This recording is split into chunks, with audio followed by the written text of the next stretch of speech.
बिहार की एक सीट पर होने वाले राज्यसभा चुनाव की लड़ाई दिलचस्प होती दिख रही है। लोजपा सुप्रीमो रामविलास पासवान के निधन से खाली हुए इस सीट से जहां बीजेपी ने बिहार के पूर्व डिप्टी सीएम और पार्टी के कद्दावर नेता सुशील कुमार मोदी को अपना उम्मीदवार बनाया है, वहीं दूसरी तरफ महागठबंधन की तरफ से भी इस सीट को लेकर अपने प्रत्याशी उतारे जाने के कयास लगने लगे हैं। ऐसी खबरें आ रही हैं कि आरजेडी रीना पासवान को सुशील मोदी के खिलाफ अपना समर्थन देकर उम्मीदवार बना सकती है। दरअसल चिराग पासवान पर महागठबंधन पिछले कई दिनों से नजर बनाए हुए है। ऐसे में इस मौके को वो अपने हाथ से गंवाना नहीं चाह रहा, क्योंकि बिहार से खाली हुई है सीट रामविलास पासवान के परिवार के खाते में थी। ऐसे में उनके निधन के बाद इस बात की उम्मीद जताई जा रही थी कि उनकी पत्नी रीना ही एनडीए के खाते से राज्यसभा जा सकती हैं।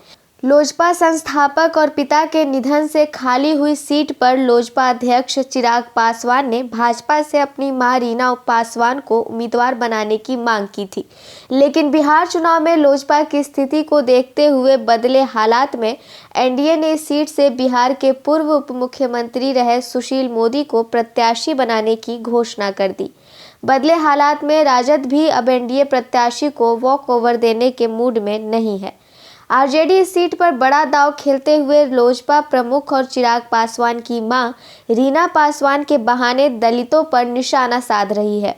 राजद का कहना है कि ये सीट दलित कोटे की है। हालांकि लोजपा ने अभी राजद के इस ऑफर पर चुप्पी साध रखी है।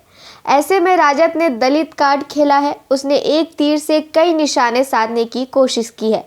पार्टी प्रवक्ता शक्ति सिंह यादव ने कहा है कि यदि रीना पासवान चुनाव मैदान में आती हैं तो राजद बिना शर्त उनका समर्थन करेगा। उन्होंने कहा कि ये सीट देश के बड़े दलित नेता रामविलास पासवान की निधन से खाली हुई है। कायदे से ये सीट लोजपा को जानी चाहिए थी।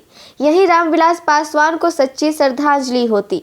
यदि चिराग अपने मां को प्रत्याशी नहीं बनाते हैं तो राजद किसी अन्य दलित चेहरे पर दांव लगा सकता है। रविवार को इस बात पर फैसला हो सकता है। आपको बता दें कि सुशील मोदी 2 दिसंबर को राज्यसभा के लिए नामांकन करने वाले हैं।